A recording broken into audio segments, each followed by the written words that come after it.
Hey everybody, it's John King. It is Friday, the 8th of March. Lots of news to cover for you today. Want to get started right out of the gate. It's been an action-packed week when it comes to interest rates, and it's been quite a roller coaster. So to simplify it, the Fed was talking, the chairman of the Federal Reserve, Jerome Powell, was talking on Tuesday and Wednesday. Maybe it was Wednesday and Thursday. He was talking to Congress. Every 6 months, he goes and meets with Congress and gives them a complete update on what is happening with the Fed and what their plans are. And he made it clear, look, we're not going to pull the trigger really quickly. We think we're going to lower interest rates soon, but we're not going to do it prematurely. The market is exactly where we want it to be to lower interest rates. We just want to see it there longer. Worries me because the Fed has been known for sticking to their guns for too long and being too late to adapt to change, and they're doing exactly the same thing again. So what happened this morning was the federal government published the payroll report. So it's called the non-farm payroll report. It was a really big deal last month. It was a really big deal in February because the report that was published in the first Friday in February that talked about how many jobs were created in January said there was a huge number of jobs created. Like they're expecting 150,000 and there was like 400,000 almost jobs that were created in January. And what does that mean? Well, I told you last month, it means that if a lot of jobs are created, then people have lots of disposable income, which means they're going to go out and spend that money because they're happy working, making good money.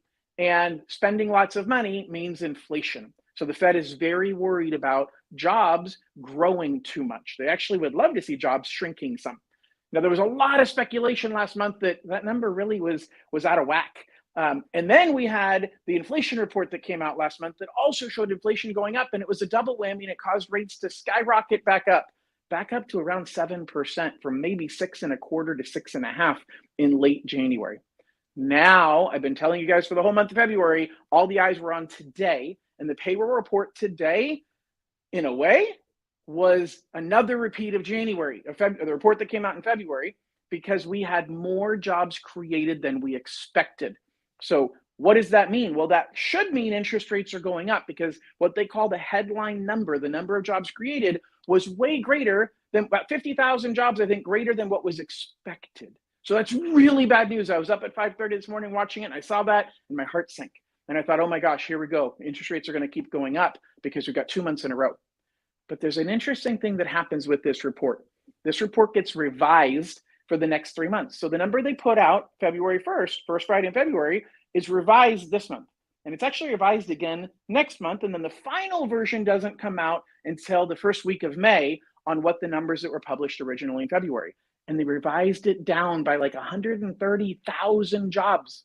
So if that number had been the original number that was published back in February, we would not have seen interest rates go up.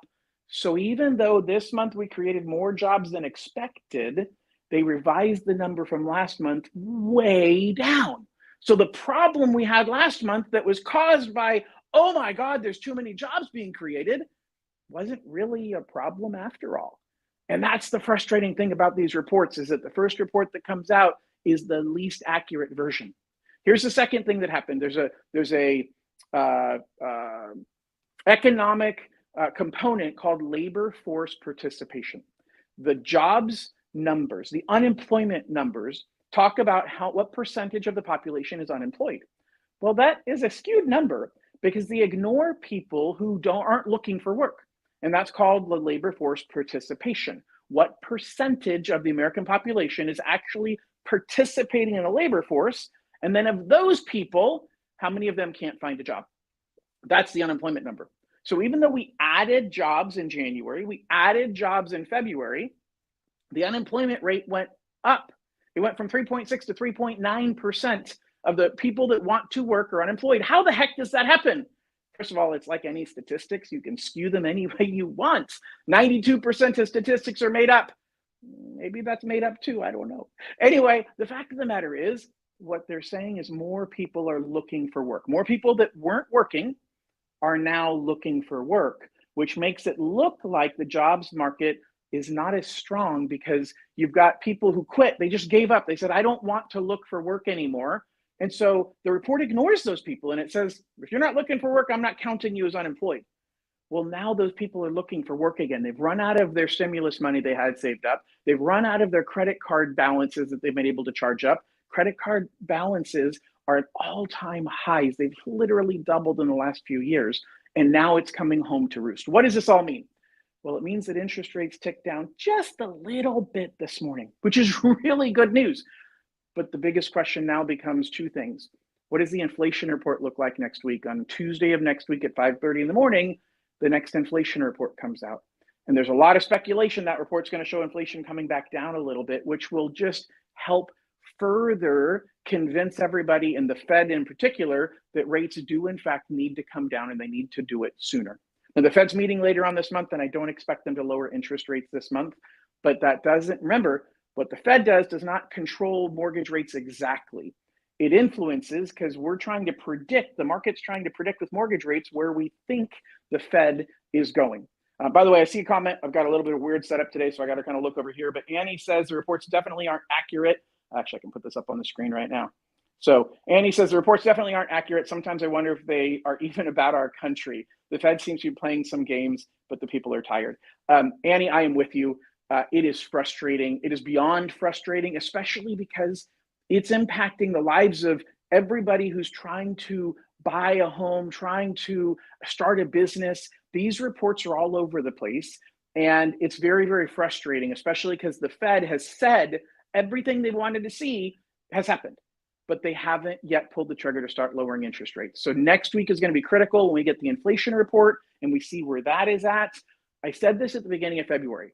With the jobs report being so strong, we're going to see a bad month in interest rates. And we did. Now, we've started to see interest rates come back down a little bit over the last week and a half.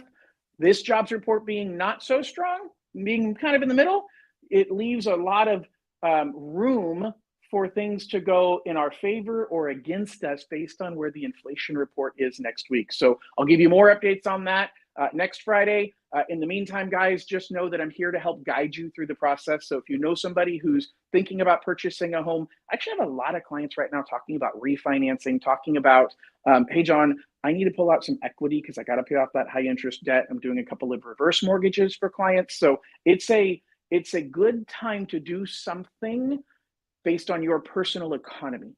Rates are high, but guess what? That means you're paying high interest rates on everything else. So don't just say, forget it, I'm not going to do anything mortgage related because rates are high.